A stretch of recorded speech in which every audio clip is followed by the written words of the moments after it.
Quando você falou agora, até, você até comentou agora, em 2010 eu fiquei com depressão, tudo, porque eu vi que não tava dando certo dentro delas. Então, assim, pô, empresas grandes, né, BNDES, Vale, que ainda é vista como uma empresa inovadora e tudo mais. Isso. O que você via ali de maior dilema? O que você via ali que não estimula a colaboração interna? Qual que eram os problemas? Não, porque olha só, tem um erro na palavra colaboração, que é o seguinte: a colaboração é condicionada pela tecnologia que eu tenho. Então, uma empresa, ela pode ter uma taxa de colaboração maravilhosa, só que é uma colaboração no modelo que a gente tem hoje. Quando a gente está falando de Uber, quando a gente está falando de Mercado Livre, é um outro modelo. Não é assim, aumentar a colaboração nesse modelo. É um outro modelo de troca entre as pessoas.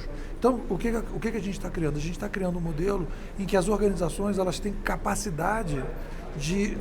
o Uber, por exemplo, o que você faz? Você deixa que o consumidor se relacione direto. É como se você tivesse uma árvore assim. Hoje é assim, o gerente está aqui o gerente, o consumidor chega, né? O consumidor chega, fala alguma coisa para o gerente manda esse cara fazer um troço, e esse cara aqui de baixo para cima vem fazer essa coisa aqui. Então o gerente coordena esse pessoal que é o colaborador. Nesse novo modelo, o que você faz? Você faz assim, né? Você deixa se entender. Deixa a pessoa se entender. Então, o Uber, o que o cara diz? O meu cliente é o motorista e o meu cliente é o motorista e o meu cliente é o passageiro. O Uber não é uma empresa que faz gestão e faz entrega de produto e serviço. Ele faz o relacionamento da entrega de produto e serviço. Ele sai da gestão e entra para a curadoria. Aí você vai falar ali, pô, mas uma empresa de minério vai fazer isso? Em várias áreas talvez possa fazer. E se não estiver fazendo, o que vai acontecer? Ela está com um custo muito lá em cima. E se ela tem um custo muito lá em cima e tem alguém que oferece um custo menor, o que vai acontecer? O concorrente vai matar o cara. Então, qual foi a grande sacada que eu tive? Quando a gente fez a revolução cognitiva do papel impresso, a gente acabou com os escravos. Agora nós vamos acabar com o patrão empregado. Vamos acabar com os empregados. Vamos acabar com a gerência. A formiga não tem gerência. O algoritmo que o pessoal vê aqui, todo mundo aqui na Gata, não, que a gente está indo para o mundo dos algoritmos e fala dos algoritmos, o mundo dos algoritmos. Mas algoritmo para quê? Mas quando você fala nível de gerência, não é só a figura gerente, também tem um espectro que envolve também o nível de gerência. É dali para cima? O que acabar com a estrutura verticalizada? A ideia do líder alfa, o modelo líder alfa tem a ver com a limitação oral escrita. Porque quando a pessoa fala, você acha que essas organizações não são legais? Elas cumpriram um papel fundamental, mas elas foram criadas para 1 bilhão de pessoas. 7 milhões de pessoas, não dá como você ir para o gerente, sobe para o diretor responde para o gerente responde para o chefe não sei do que. Quando chega aqui embaixo, já era. Como é que você consegue estabelecer uma empresa desse tipo? Você tem que calar o usuário. Você tem que massificar o usuário. Você tem que tirar a diversidade do cara. Você não pode pedir para ele falar. Meu irmão, o produto é esse, o cara branco. Eu liguei para a NET, o cara fala assim para mim. Eu falei para ele, cara, eu não estou gostando do que você está me falando. Ele falou assim, não, você não está entendendo. Você não está entendendo o que eu estou falando. Eu falei, não estou entendendo. Você falou isso. Não foi o que você falou? Não é que eu não estou entendendo, não estou concordando. Aí o cara do call center, não é que ele não quer conversar, ele não tem estrutura para conversar. Não adianta abrir uma caixinha de sugestões e pegar eu trabalho na Prefeitura do Rio, são 40 fiscais para 9 mil ônibus. Se abrir uma caixinha de sugestões dentro dos ônibus, como é que os 40 fiscais vão fiscalizar isso tudo? Não tem condição de processar. Porque o processamento é manual, é físico, é um gerente que tem que processar. Não tem condição. Como é que é o mundo das formigas? Não tem gerente. Cada formiga é um gerente. O cara do Uber, você tem 300 motoristas Uber, passa para 3 mil. Passa para 3 milhões, não tem gerente. Não, e essas organizações, o Uber, o Airbnb, o Mercado Livre, elas estão acompanhando um modelo elas oferecem da forma que as pessoas estão tomando decisão agora, né? Então, por exemplo, as pessoas estão tomando decisão de um jeito e elas estão indo de encontro àquele jeito. Que é algo que o Fernando Henrique falou ontem das instituições, né? Dos partidos, por exemplo. Por que o partido não cria diretório virtual? Você acha que vai ter alguém que vai até o partido agora para se reunir à noite? Não vai. As pessoas vão chegar na casa dela e online elas entram. Agora elas não vão sair de casa para ir no partido, né? Então, é isso que você vê também. E quais características dessas empresas que vão além dessa capacidade de, enfim, de quebrar essa relação? Outras coisas que elas têm feito também para conseguir? Você vai matar, por exemplo, você vai pegar, quer dizer, aí tem uma questão geral, né? Tem algumas coisas que são menos gritantes, mas, por exemplo, você vai matar o lugar, o tempo. Você não quer ficar esperando uma temporada e assistir toda sexta-feira que a TV Globo passe um filme sexta-feira. Você quer ver a temporada inteira, aí vem o Netflix, né? Você quer personalização, você não quer massificação. Você quer, aí vem uma tendência assim, eu quero uma cerveja artesanal. Óbvio que o cara fala assim, mas vai haver então um Uber das cervejas? Já está começando. As cervejas artesanais vão entrando, daqui a pouco vai ter uma máquina de cerveja para as pessoas fazerem em casa, daqui a pouco a pessoa vai falar, eu inventei uma cerveja aqui em casa e estou comercializando a minha cerveja aqui em casa dentro de uma plataforma participativa.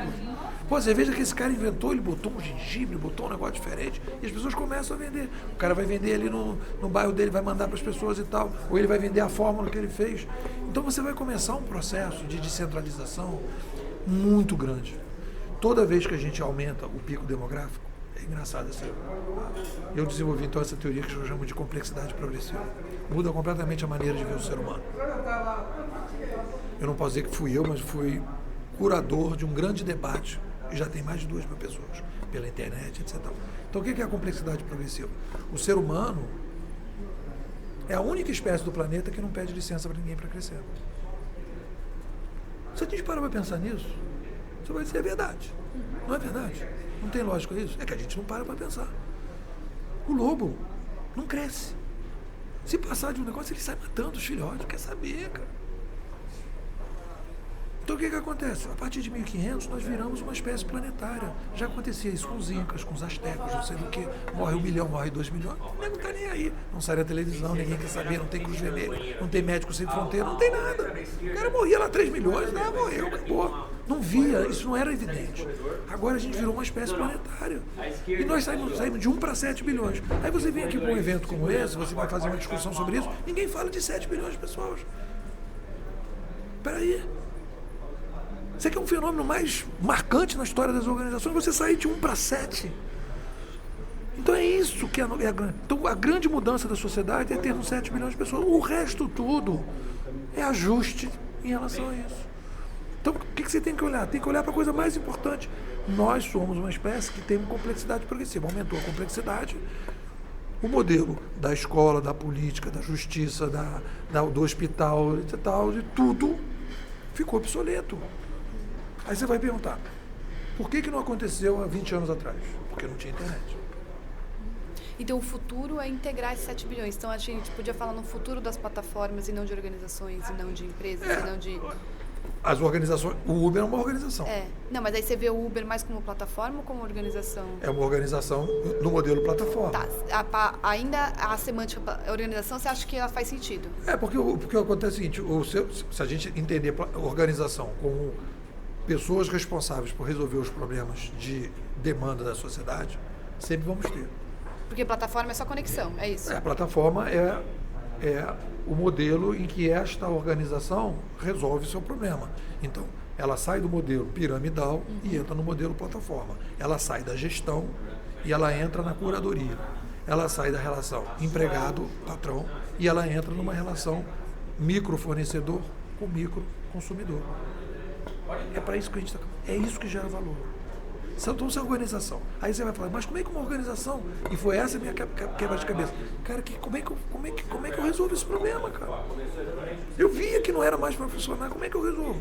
Aí saiu uma revista da Harvard Business Review, os caras falando de inovação. Eles falaram, a gente aqui tem um modelo que 10% tem que ser inovação disruptiva, essa inovação disruptiva, né? E tal, tem que ser uma coisa completamente fora do padrão. E tal. Eu falei, não, tem que ser fora.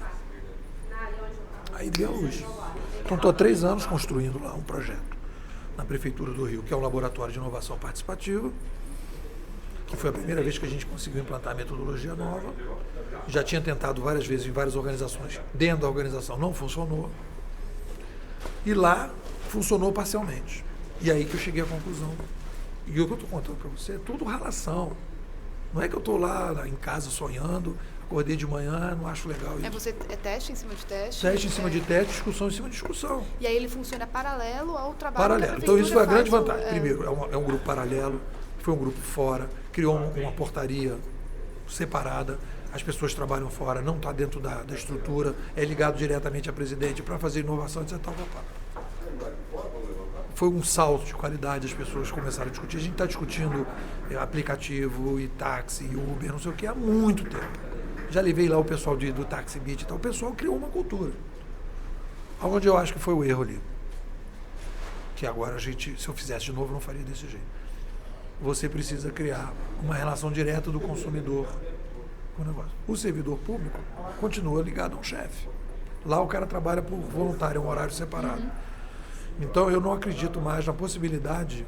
Então, se for uma empresa privada é mais fácil, porque todo mundo é esse modelo. A pessoa, você tem que criar um modelo em que a relação patrão, a relação consumidor, fornecedor, seja feito na autogestão. Que seja uma relação de autogestão. Se você estiver me atendendo bem, você está na plataforma. Se você começar a vacilar, a plataforma ou te bota numa categoria inferior ou te tira. Táxi, por exemplo. Então, você pega lá o 99. Aí o cara cria a plataforma dele. Mas aí, os caras fazem avaliação e não tem retorno. O que é o retorno? Tipo assim, eu dei 3 estrelas para um cara, o cara ficou com 3 estrelas. Quando eu chamar um táxi, eu disser, eu quero um táxi de 5 estrelas, o cara de 3 estrelas não aparece mais. Ele não recebe mais. Então ele vai ter a vontade de ser 5 estrelas. Aí eu falo, não, eu estou com pressa. Qualquer táxi que vier, mesmo com 3 estrelas, eu estou topando. Beleza, a plataforma administra isso. Vamos para a política. Vamos meter estrelinha para os políticos. Vamos deixar de ter político. O cara não é político, ele está político. A plataforma vai dizer, meu irmãozinho, você perdeu status nessa plataforma, você está fora, você não é mais. Então tem que ser uma coisa muito mais dinâmica. Não dá para uma sociedade de 7 bilhões de pessoas votar num cara, ficar esperando 4 anos para votar num outro cara, e outro cara, e outro cara. Entendeu? Não pode ser mais assim. Podia acontecer porque as pessoas estavam desempoderadas. Elas estavam com eu vejo meus alunos, eles têm uma baixa autonomia de pensamento. Eles têm uma baixa capacidade de ética pessoal. Eles não conseguem pensar sozinhos. A escola tem que começar a formar uma geração nova para pensar com a própria cabeça. A gente não foi educado para pensar com a própria cabeça. E essa escola tem que formar para esse novo mundo em que não vai ter mais empregado. A escola forma para formar empregado. A gente tem que formar uma escola agora para formar microempreendedores que vão trabalhar nessas plataformas. O cara do táxi não tem mais um chefe. Olha, limpa aqui o seu banco, agora não freia assim, agora limpa o seu carro. Ele não quer nem saber. Meu irmão, é você com você mesmo, você se vira. Se o passageiro não gostar de você, te der um bosteio, você se vira. Tá tudo bem, né, pô? Tudo bem. Como é que foi lá? Foi bom. O pessoal gostou. Apareceu? Apareceu. Tudo bem? Tudo bom? Entregaram os livros? Entregando, acabou o livro, acabou tudo. Parabéns. Obrigado. Até a próxima, viu? Valeu. Manda um bem? beijo aí pro Márcio. Prazer, Prazer, sua Gleice. Ela é da Isto É. Ai, que legal. Muito bom, aproveita aí porque Isso. a conversa é boa. Até mais. E então, nesse sentido, também, plano de carreira não é uma coisa que o jovem, por exemplo, tem que almejar. Não, aí o que eu digo, plano de carreira no sentido assim, No sentido da estrutura verticalizada e... é microempreendedorismo. É microempreendedorismo. O cara vai construir o modelo dele, ele vai trabalhar na plataforma, ou ele vai ser um dono de plataforma, ou ele vai ser um cara que vai trabalhar na plataforma. Aí o cara, você vai me dizer, mas peraí, né, pô, deixa eu entender. Então a gente está saindo de uma centralização e vai para uma outra centralização das grandes plataformas. Sim e não. O modelo de plataforma que a gente tem hoje, YouTube, Facebook, etc, é assim. Eles estão criaram a plataforma, mas o modelo de governança da plataforma deles ainda é muito centralizado. As pessoas não discutem o algoritmo, as pessoas não discutem a remuneração. O YouTube, por exemplo, eu boto o vídeo lá, começa a bombar e não pago. Como eu acho que deveriam pagar. Daqui a pouco vai vir um outro e dizer assim, não, mas aqui na minha plataforma é diferente. Aqui você pode discutir o algoritmo, Na minha plataforma você vai ganhar uma grana maior, você vai ser mais sócio do que aquele cara lá. Opa! Então a gente está na primeira fase, as outras plataformas vai começar um outro processo. Então, qual é a melhor plataforma para o cara entrar? O cara pode trabalhar em várias plataformas. O cara pode, como é o taxista hoje, ele usa o EasyTax, ele usa o 99, o cara vai. Então o jornalista, no teu caso, em vez de ter um jornalista que escreve para Isto É, etc, tal, papapá, você vai ter assim, olha, eu quero fazer uma reportagem com o Nepomuceno. Você vai botar lá, bombou a tua reportagem, você subiu, ganhou estrelinha, etc tal, vai ter todo mundo acessando a tua reportagem, você vai ganhar dinheiro, porque botou a reportagem, que nem no vídeo. Não vai ter você que está aqui trabalhando, escolhido, etc tal, papapá. Pode ser que alguma plataforma diga, pô, você é tão bom que eu vou financiar. Não estou dizendo que não vai ter essas coisas mistas. Mas não vai ser, você não vai ser mais da Isto É, você está na Isto É, você está na plataforma. Vai depender da tua performance. Quem vai dizer para você que você está legal é o teu leitor. E hoje não, você tem um colunista que está há 10 anos num jornal, 20 anos, ninguém gosta mais do cara, e o cara está lá escrevendo.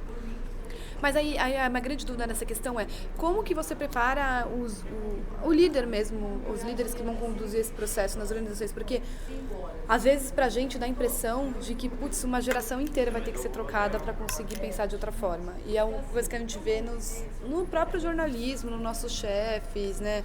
E na coisa que é com a relação com o digital. Então você fala assim, putz, tem hora que você desiste, você fala, nossa, não, mas vai precisar de uns anos, sabe? Vai precisar de... E como que hoje, e todas as coisas de liderança, a gente fala muito lá de liderança, escreve, não sei o quê, tudo é feito da mesma maneira, são para organizações tradicionais, são para o pensamento, enfim, tradicional, que engana parecendo que é, mas eu acho que é o que você quer dizer também com mais do mesmo, né? Ela vai tentando achar um subterfúgio ali, alguma coisa ali, mas não está saindo do modelo, do tradicional. Como que você vê, assim, que a gente consiga preparar líderes? Ou não existe preparar líderes agora? Como que a gente pode falar? Não, porque eu acho que o que acontece é assim, o cara vai ser curador. O professor vai ser um curador, o líder é um curador. Ele vai ser um curador. A grande mudança é o seguinte... Acabou a gestão. Depois você está falando que acabou a gestão. Acabou a gestão. Agora é curadoria. Foi isso que eu cheguei à conclusão dos meus estudos.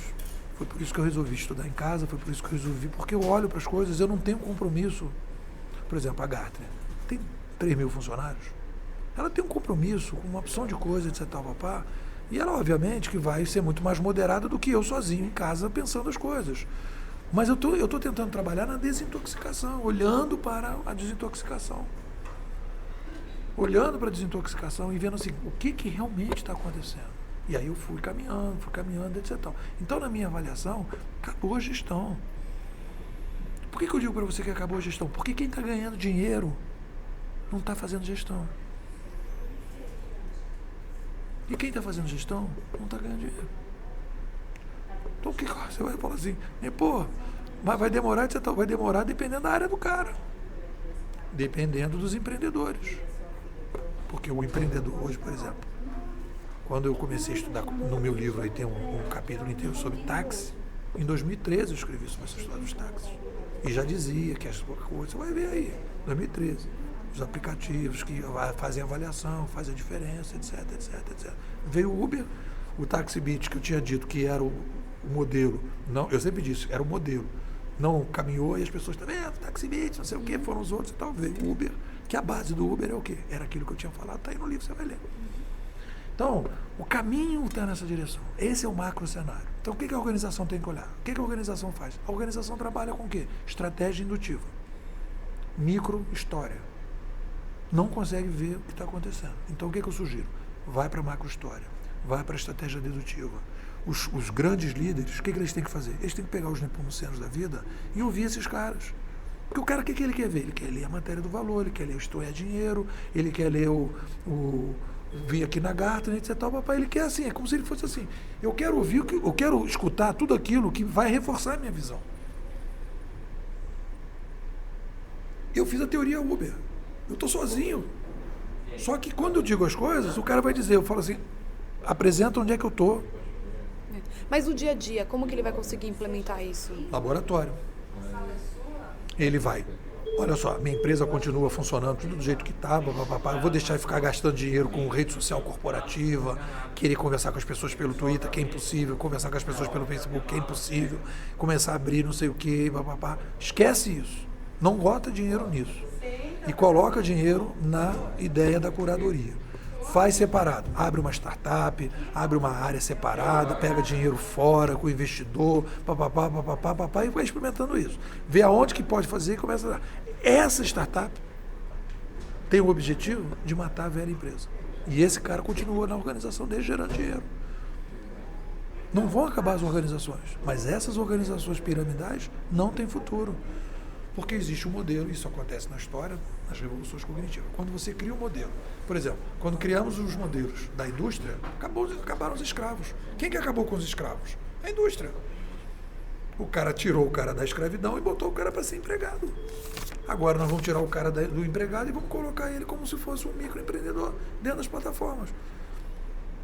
O que a gente faz hoje, a organização toda é o que é responsável? Eu sou responsável pela produção. Eu entrego, o McDonald's entrega sanduíche, não sei quem entrega não sei o quê. Acabou.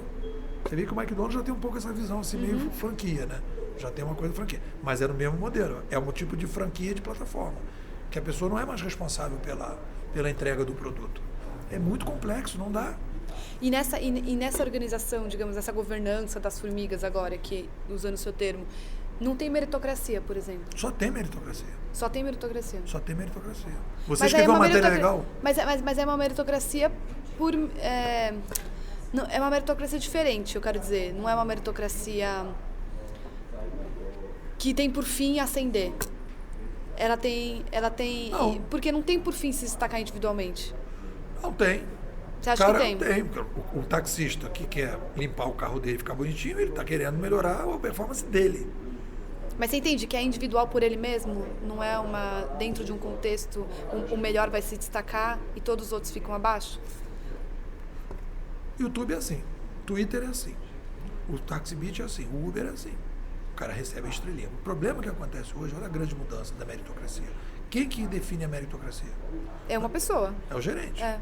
E agora quem que define? É o consumidor. Entendi. É o que eu estou chamando de pós-liberalismo.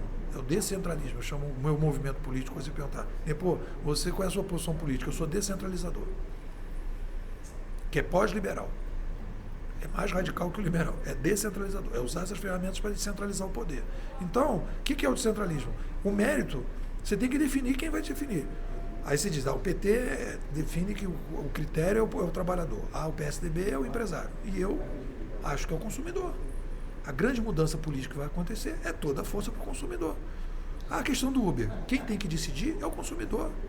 Não é o taxista que está prejudicado, e nem o prefeito que está prejudicado, e nem o empresário que tem uma opção de franquia de táxi que está prejudicado, que tem que impor a sociedade que ele quer. Quem tem que decidir é o consumidor. Quem é? É a maioria das pessoas. Todo mundo é consumidor. Então o cara tem um mérito do quê? O mérito dele hoje é o gerente que dá. Você é legal, você é meu amigo aqui, me encanta, tu vai dar uma estrelinha bacana aqui.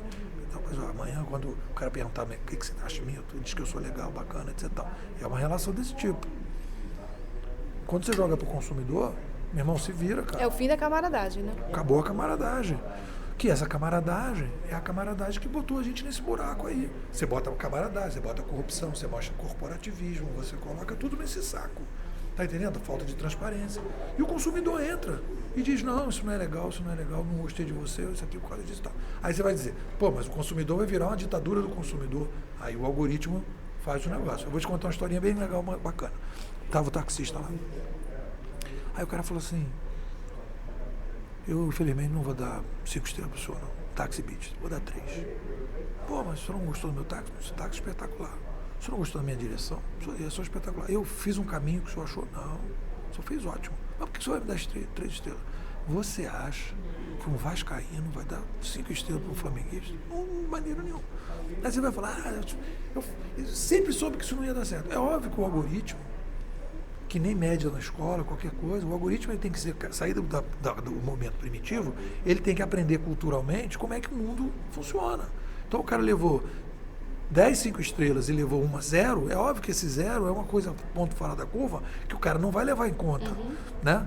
E ele vai ver se o cara tá caindo. Se ele começa a tirar 10, 10, 10, aí começa 0, 2, não sei o quê, esse cara brigou com a mulher dele, começou a beber, então tá acontecendo alguma coisa. E aí o algoritmo toma a decisão. A diferença, que eu digo que é uma empresa 2.0 para uma empresa 3.0, é a seguinte: eu tenho um teste 3.0. Você chega para o coordenador, quem é o coordenador desse projeto? Você? Beleza. Vai lá dar um tiro na cara dele. Se no dia seguinte o projeto continuar funcionando, é 3.0. Se parar, é 2.0. Porque depende do coordenador. Se você matar o coordenador do YouTube, se você matar o coordenador do Facebook, se você matar o coordenador do Airbnb, se você matar o coordenador, não vai acontecer nada. Porque é o algoritmo que regula tudo. O que faz o novo curador? Ele mexe no algoritmo. Ele aprende que o cara do flamenguista não vota em vascaíno, e vascaíno não vota em flamenguista, ele coloca isso dentro do algoritmo. E que isso não tem a ver necessariamente com uma avaliação direta do serviço. Exatamente, aquilo ali é a questão cultural. Então ele precisa aprender essas questões para aprimorar o algoritmo. A gente está indo para o algoritmo para permitir essas relações. É um modelo novo, completamente novo, diferente.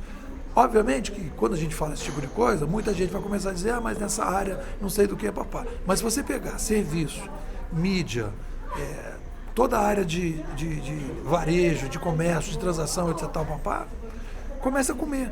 E não é só uma comida assim, tipo, que isso vem paralelo com o seguinte, que eu botei lá, por exemplo, o cara não quer mais beber uma cerveja padrão, o cara já não quer mais usar um carro padrão, ele já quer um carro personalizado, ele já não quer mais usar carro. Então começa uma série de coisas aí de descentralização, de cultura, que aquela organização não está vendo. Por exemplo, eu acho que hoje o mercado de livro está muito mais prejudicado pela venda dos usados do que propriamente pela venda dos eletrônicos. Porque o eletrônico, bem ou mal, o cara da editora consegue, fez o livro, etc. O cara do usado, o cara compra um livro, hoje um livro que o cara compra tem 5, 6, 10 leitores. Então você derruba. É a troca de... mas porque o e-book não foi a febre que foi, né? E o livro que era o grande inimigo. E o livro usado está aí, todo mundo comprando livro usado. Você compra por 50, ele vende para 20, outro que vende 20, vende para 10, outro vende para 5. E vai cair no preço, como se fosse... Está tudo indo como se fosse uma bolsa de valores. E a gente está virando bolsa de valores. Cada um é uma empresa no mercado da bolsa. E você tem que se virar. Não tem um chefinho. Por que a escola vai mudar? A escola vai mudar pelo seguinte: a escola forma para formar empregados. A escola, ela é rabo da sociedade, ela não é cabeça. A escola será aquilo que a sociedade, modelo de patrão-empregado, o modelo trabalhista, forma a escola. A escola hoje, o mais importante da escola não é o conteúdo da escola, é o modelo que o cara tem um professor e ele é subordinado ao professor. Depois ele sai da escola, ele vai ser um subordinado do chefe. Então o que a escola ensina é ele ser um subordinado. Não interessa o que ele aprende na escola. O interessa é o modelo. Tem uma hora, ele chega, depois ele bate ponto, tem o professor que vai passar para ele o conteúdo, depois vai ter uma metodologia, ele vai apertar botão e o chefe vai dizer nota 10, nota 5, nota 3. É o mesmo modelo. A escola vai mudar por quê? Porque essas novas organizações não querem mais esse perfil, porque esse perfil não é mais o perfil necessário.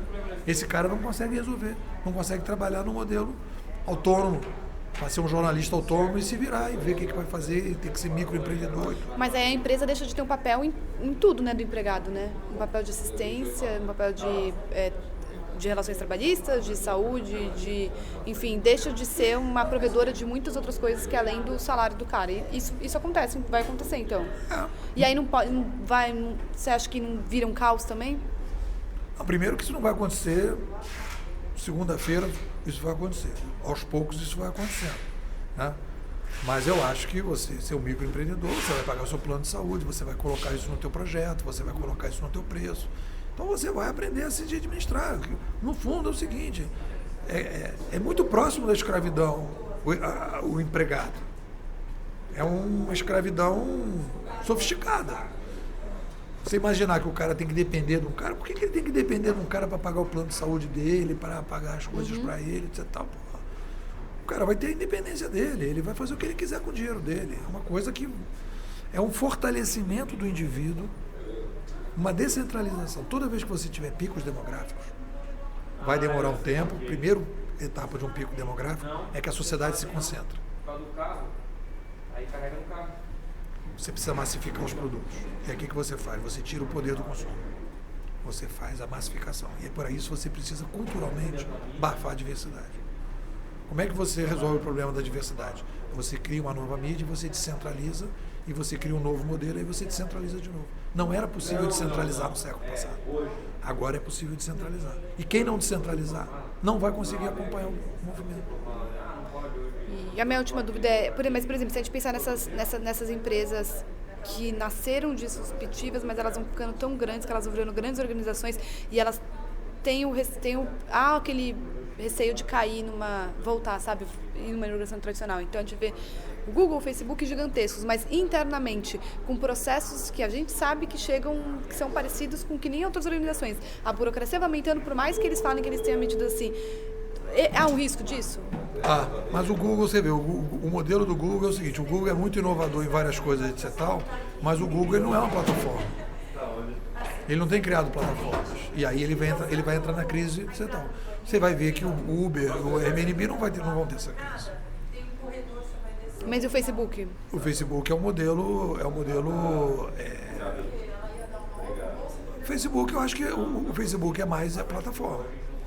O Facebook é mais plataforma. Porque, por exemplo, o Facebook, ele pode entrar em outras áreas, mas o Facebook, ele pode ter, como ele tem, sei lá, milhões de funcionários. E quantos gerentes eles contrataram? Muito poucos. O número de pessoas que cresceram no Facebook, em termos de tamanho, é muito pequeno. Porque você ganha escala. Essa grande barata do formigueiro é isso. Você ganha escala.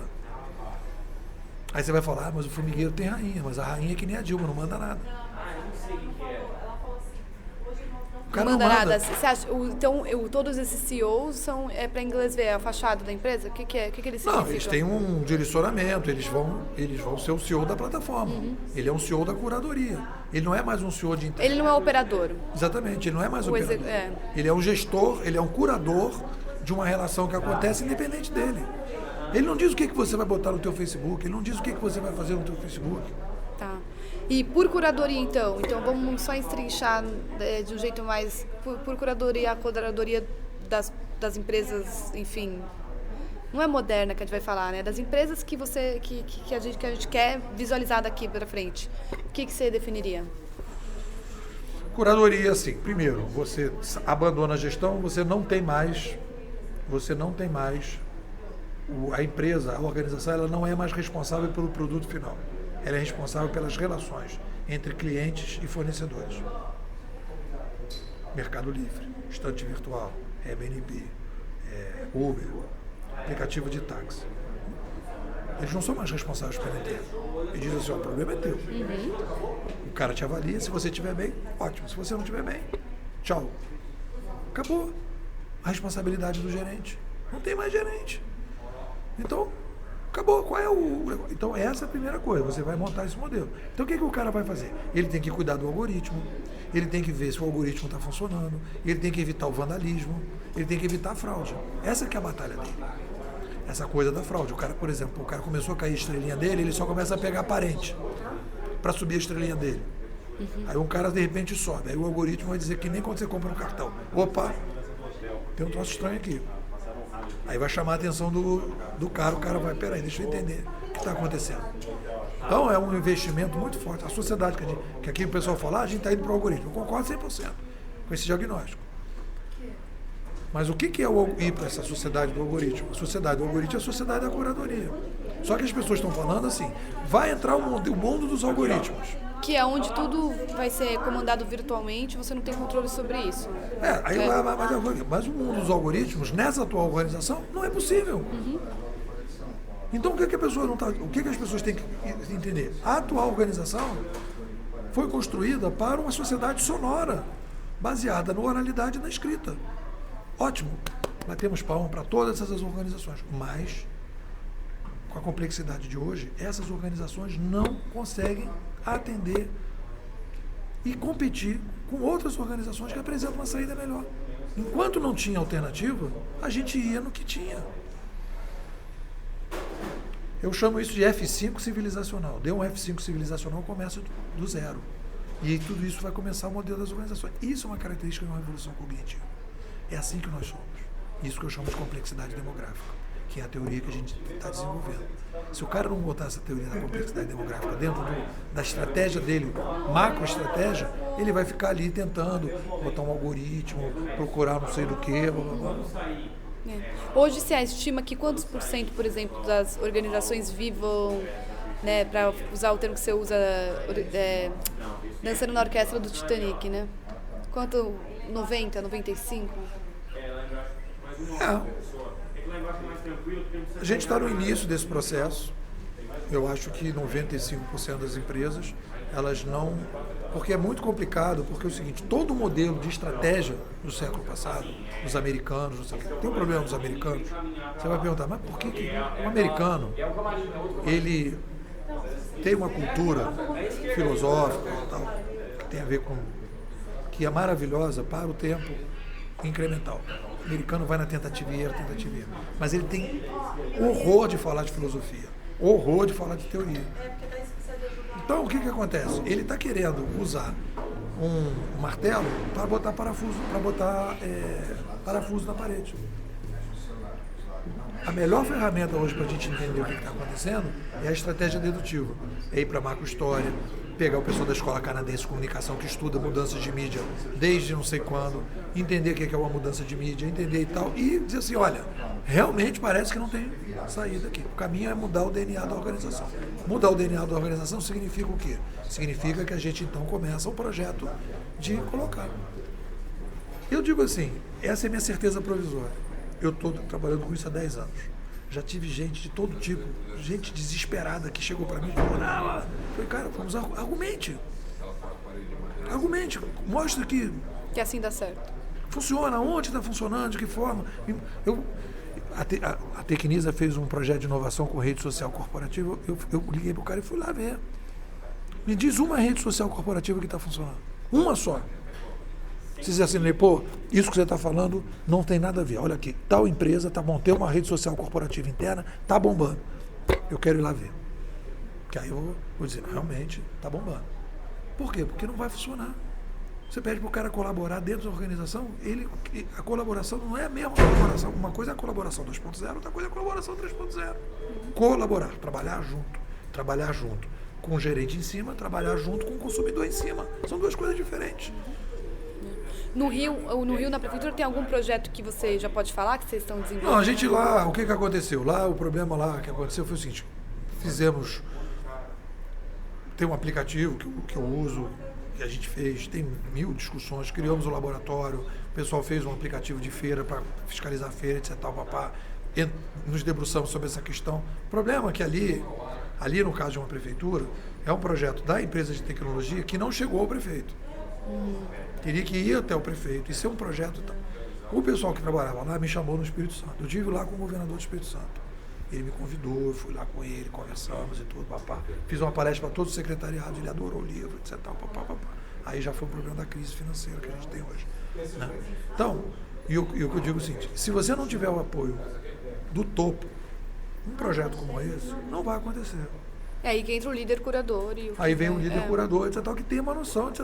Agora, o número de pessoas que tem capacidade cognitiva e afetiva para topar um troço desse é muito pequeno. A gente está muito intoxicado. E as pessoas falam, o negócio é o curto prazo, não sei o quê, papapá. Tudo bem. Se eu falasse aquele discurso, você pode reparar que o meu discurso nunca é assim, seria legal, porque as pessoas... Eu simplesmente estou dizendo o seguinte, vão perder dinheiro. O nome isto é dinheiro? Dinheiro. Valor. Não está se fazendo valor. E aí temos um problema. O cara está perdendo dinheiro. E eu acho que o caminho para ganhar dinheiro é mudar o modelo, a estratégia. Se não mudar a estratégia, vai continuar. Como o pessoal aqui, a tendência de 2016 é isso, é aquilo, mas está junto às pontas. É isso aí. Muito obrigada. Tá bom? E aí, gostou? Gostei.